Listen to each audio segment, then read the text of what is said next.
This is Dave Learns AI, a Taptico Solutions podcast. I'm Dave Clapper, diving into the real-world ways AI is changing business, creativity, and how we work.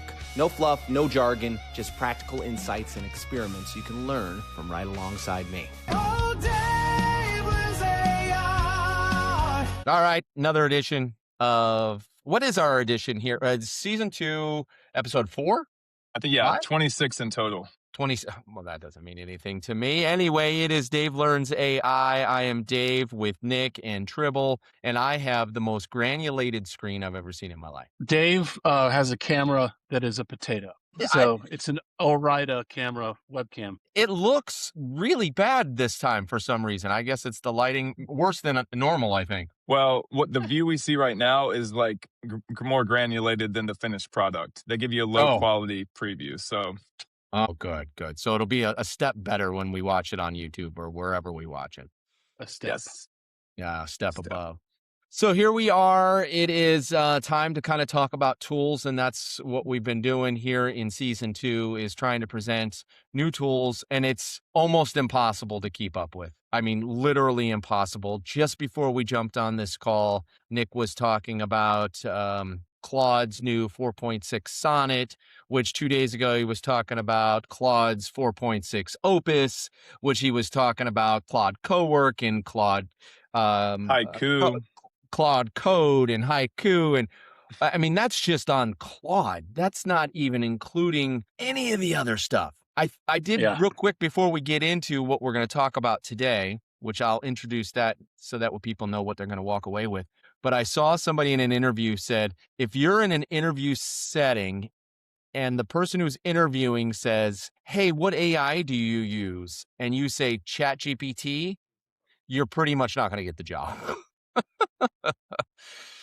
We have gotten to the point where ChatGPT, it just isn't going to cut it any longer. Well, I do think because they just purchased OpenClaw that they're going to make a big advancement. So I think, and let's book this and check back in like 6 months. I think that what's going to happen is OpenAI is going to put out an OpenClaw package where it's X amount of dollars, $300 a month, something crazy like that. Yeah. But they will build out their OpenClaw for you. And then, so you don't have to go buy a Mac Mini and all these crazy things. But I think that Meta did the same thing with Manus. And I think that no one knows that Facebook bought Manus. Yeah. But I think the same thing is going to happen with OpenClaw. Well, those are tools that we've talked about in previous weeks. And of course, we'll circulate back as, these circulate things. Back, huh? Circulate. Circulate. Dave, if you're going to use corporate jargon, circle back. Let's stick a pin in that. A lot of ins and outs. Double click on you using circulate right there. Let's take this offline, Dave. Look at Dave's face. I was frozen. That's the thumbnail. This is a boilerplate conversation. You guys, every time, it's just boilerplate it. We'll go all day. Let's circulate back. Sorry.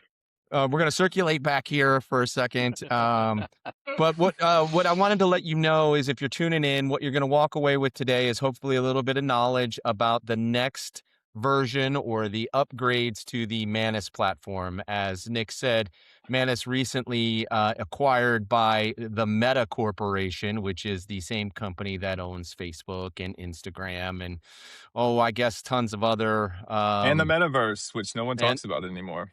And the metaverse. Well, they've rebranded because they went all in on the metaverse, and that is a nothing burger now. So, and here's a hot take. We can use this for our social media stuff.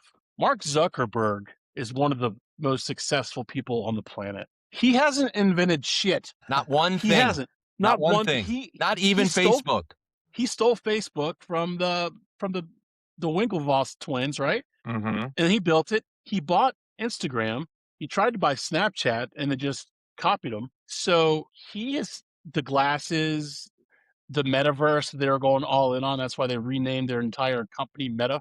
That's a nothing now. Yeah. So my thing is he is like the jock in the no offense, Trouble. He's like the jock in your history class that copies your work and then turns in the test first and gets the credit.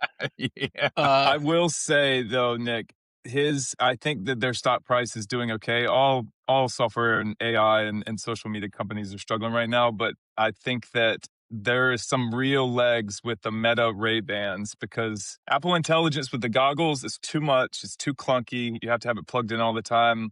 I think that there is something with the partnerships they're doing with Ray-Ban and Oakley. So this may be the first thing that he's actually contributed to technology. They have the Oculus too, right? Yeah. Isn't that them? Yes. So maybe a little bit, but I think they acquired that too, by the way. So I really think they just buy up anything that's good. Well, you know what? That's smart business. And if you've got the money to do it, one of the things that was really important is that the metaverse and Meta and Zuckerberg was way behind when it came to the AI world. And one of our favorite tools that we've been working with is the Manus platform. And the fact is that, he's got the money and the power and the resources to go and scoop it up and now put his name on it or the Meta name on it. And so far, it is getting better. I mean, one of the things that we're talking about, the thing that we're talking about now is the new agent feature that is on Manus. But this really is Dave Learns AI, and I can't talk too much about it because I'm here to learn, just like the regular, average, everyday person who might be watching this. So Nick and Tribble are really here to talk more specifically about, what it is for us in regards to what it means for us. This Manus and the agents. So first, if you don't mind, guys, talk a little bit about Manus. Can you just explain Manus as a platform as a whole? Trevor, you want me to do it or you want to do it? Nick, you got this, buddy. I'll chime in after. All right. So Manus is a website that does not have its own model. So it's an aggregate of all the models. So we're talking Anthropic, Claude, Opus, Sonnet, all the Claude models. We're talking ChatGPT. We're talking Kimi 2.5, which is NVIDIA's LLM. DeepSeek. It's out of China. DeepSeek. Yep. All these different tools. So what Manus does is it actually figures out which tool will be the best for the use case that you're asking. So Manus is an agentic platform. I think it's manus.ai or manus.im. I think they both work if you want to go check it out. But basically, it is an assistant for you. So as we've talked about in the past, agentic AI goes and does the work for you, whereas automated and automations, workflows, that's a step-by-step, right? That's the recipe to make mom's spaghetti. An agent is the chef that goes and figures out what ingredients you have and then makes the spaghetti, the best spaghetti that it can based on the ingredients you have provided. So Manus is that. Manus is amazing. That it's something that I don't know why it's not getting more love. It blew up the scene when it first came out about 8 months ago, but now every week it seems that they're getting more and more updated. So that's the overall platform. As an average user, we talk offline a lot about how ChatGPT is kind of the gateway drug.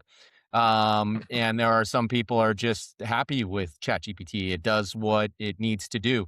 If somebody was interested in learning a little bit more or evolving a little bit in the AI world, is Manus a tool that could be for the everyday average person? Or is that really kind of like, all right, we're now walking into enterprise and business and all that stuff? Or do you feel like the average person could get as much, if not more, from Manus than ChatGPT?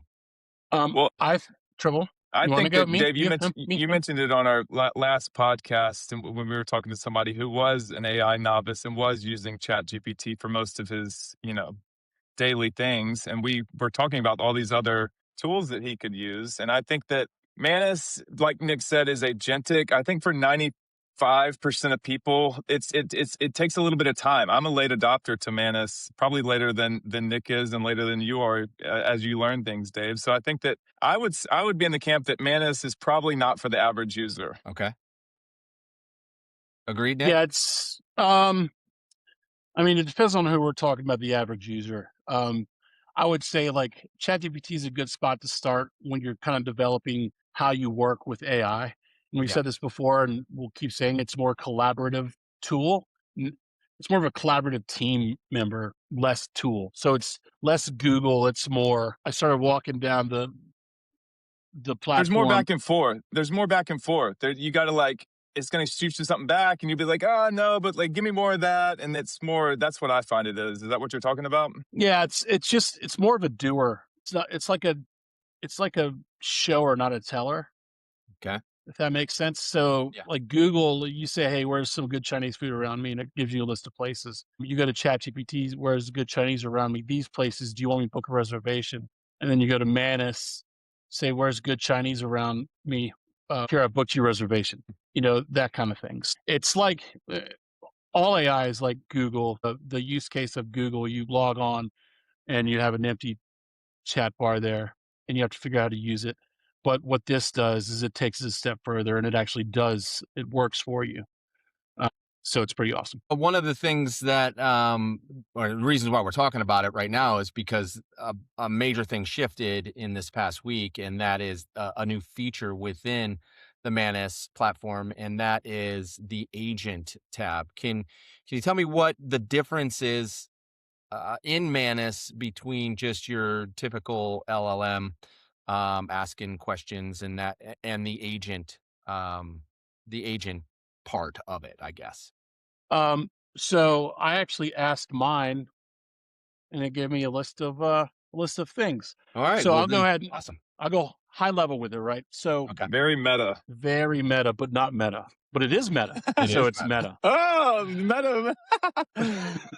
So I'll go ahead and put it this way. The agents in Manus are like virtual assistant. Here. It's literally like hiring a team member that works in Canada, right? And you talk to them through Telegram. You can talk to them through Manus, but you give them cron jobs, and cron is just short for chronological, or whatever. The cron is like time based, right? So every Monday, send me a recap on the major news of the weekend at 9 a.m. If you're a stock person, hey, I'm interested in the space sector of NASDAQ stocks. Please let me know if there's any sort of IPOs coming up or whatever. But basically, it's like having an assistant. It's having a personal assistant, has access to your calendar. It can help you time manage. It can help you send emails. It can help you plan for your week. It could also do projects for you while you work, like on something else.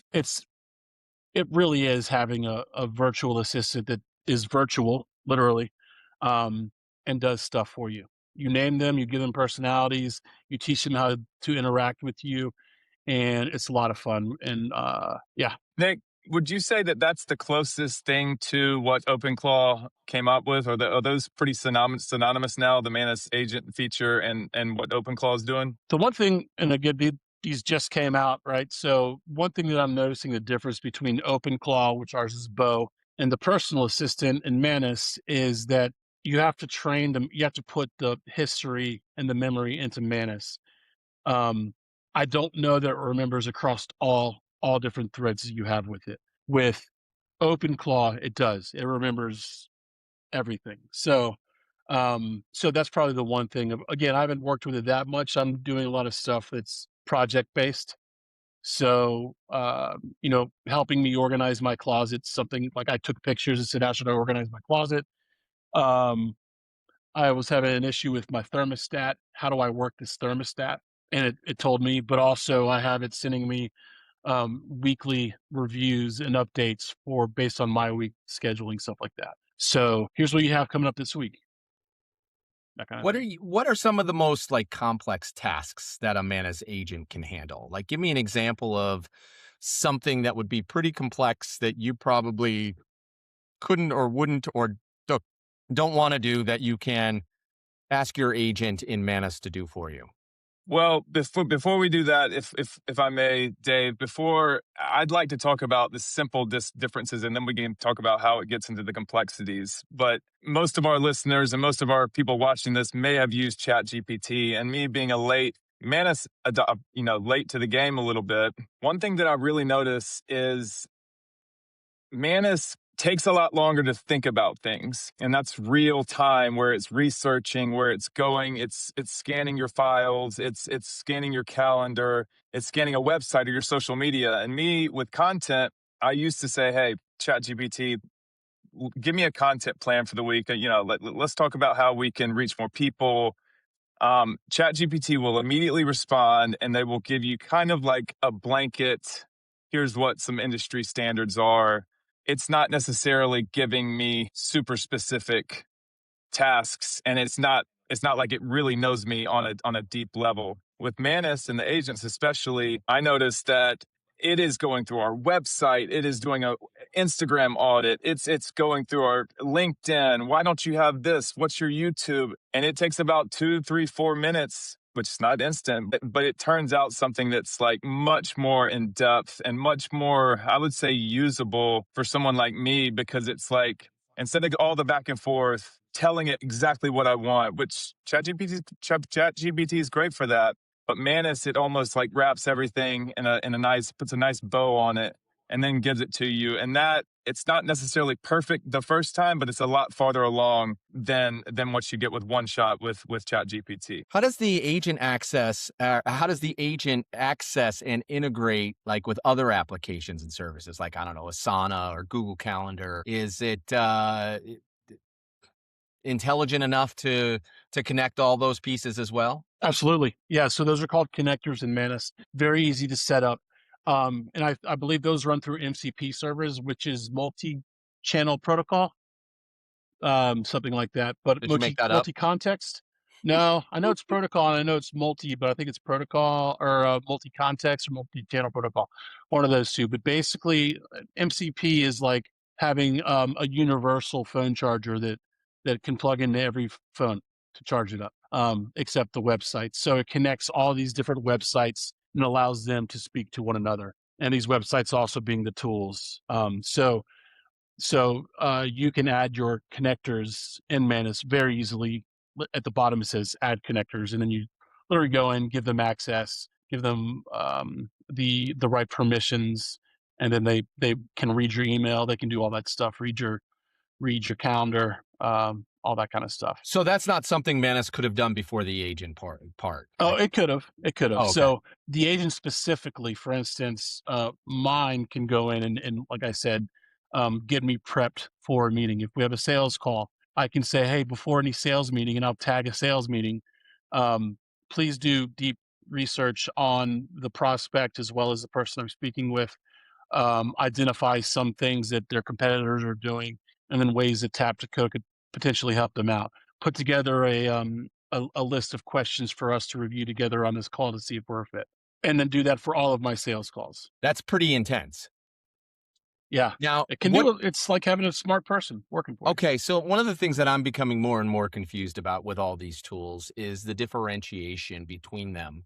So one of the things that you talked about the other day was, the updates to Claude and the new 4.6 Opus, and that Opus is a deep thinking, but also has agents in it as well that you can assign tasks, just like Manus and their agents. Is there a difference between the two, or are we starting to get like kind of the same skill set in all of them, and it's just really a preference on which one you're devoted to?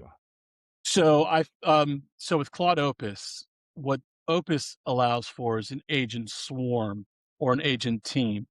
So each agent, for instance, say like Bo, right? So Bo's our agent. This isn't he uses Claude Opus, um, but he's the orchestrator of an entire agent team. We have 21 agents right now with him, and one is an SEO, AEO agent, one is a compliance agent, one is a legal agent, one is a marketing agent, one is a brand agent. So they're all very specialized in what they do. And what Bo does is he says, okay, out of my team of, they're called the slingshot squad, the squad, out of the squad, who do I need? Which agent is going to best execute on what Nick or Dave or Tribble just asked me to do? And then he will go and assign the task to the agents in his team that's best suited for it. So But Manus agent doesn't do that. Manus agent is a one agent deal. So For now. the difference at this particular point is you've got one person working for you as opposed to 13. Right. But also it's 13 times more expensive on using Opus. And this is through OpenClaw, just to clarify. So our Bo bot is built in OpenClaw. And I was playing around with him, building all this stuff, and I saw my API charges were over $300 for 1 day of work. So, and that's the thing, the cost, like, it's crazy to me. And that was one of the bigger things that I had to realize. When you see every time you interact with, and Manus agent is a lot more than just going through regular Manus. when you go through the agent and you see those credits start trickling down, Big time. you realize how much work, how much work is being spent, how much technical, just raw energy that's been put into, what it does to give you the correct and most accurate answers. Yeah, I think I've burnt through 9,000 tokens in like 4 days on Manus using agents. Since Tuesday. But I'm testing it. I'm trying to figure out what the capabilities are so that way I know how to best utilize it for a client or for us as a business. So I'm playing around with it a little bit to try and okay, what are the capabilities? And I went full on this week where I've had ChatGPT, I've had Manus, and now this week, I've re-signed up for Claude, and I got Claude Opus 4.6 doing work for me, trying to understand, okay, what's my best use case for that?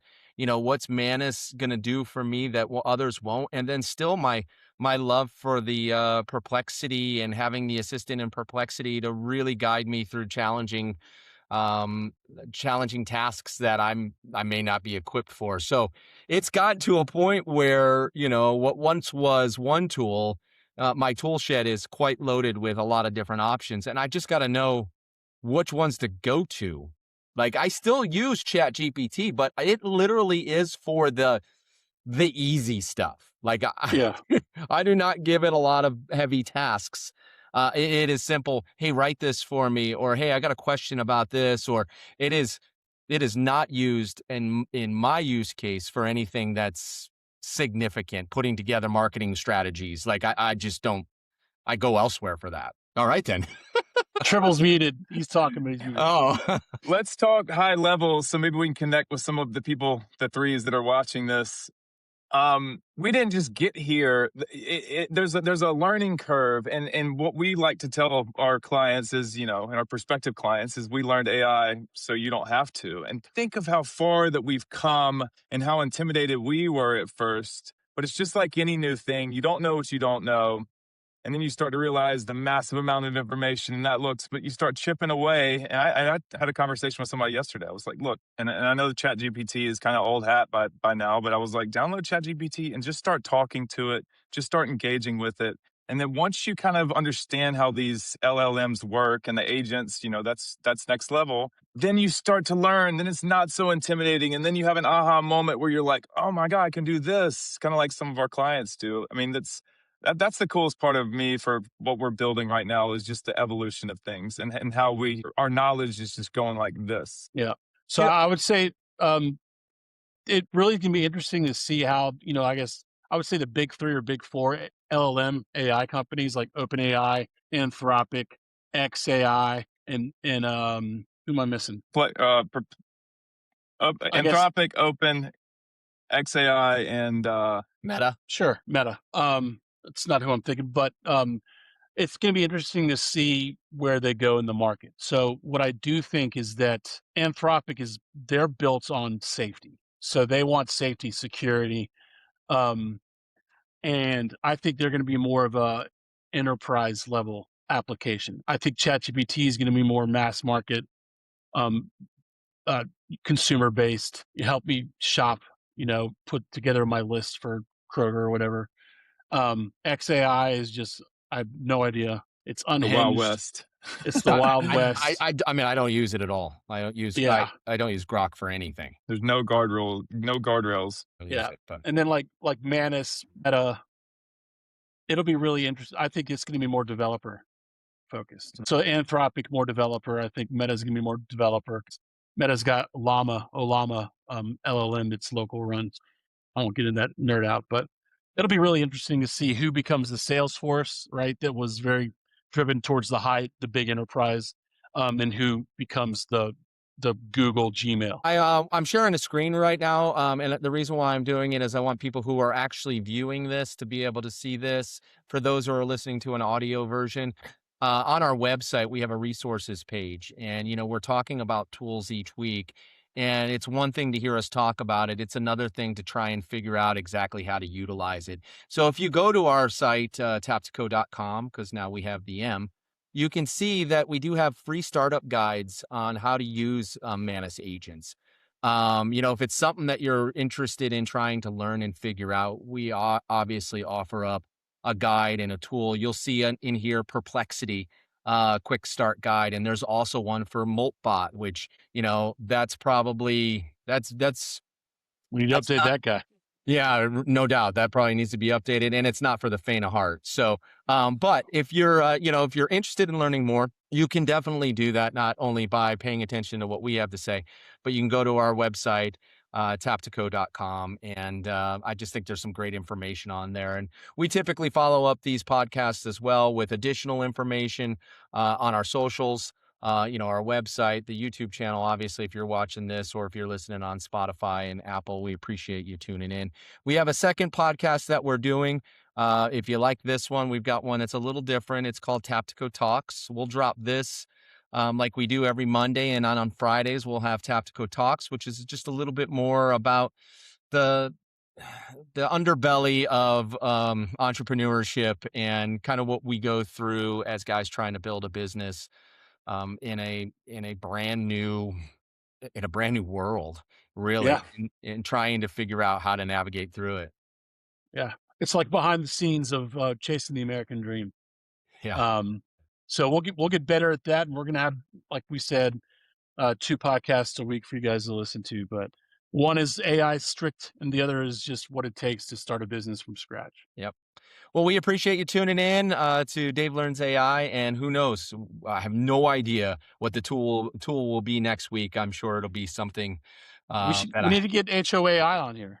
We need to get Adam Fitch on here. Let's do it. Let's do it. We'll make a call out, and maybe we'll have another guest. We had a lot of fun last week with Matt B. Davis, so maybe we'll do that again. So, guys, thanks for joining me, and we appreciate you tuning in. Have a good week, everybody. Everybody.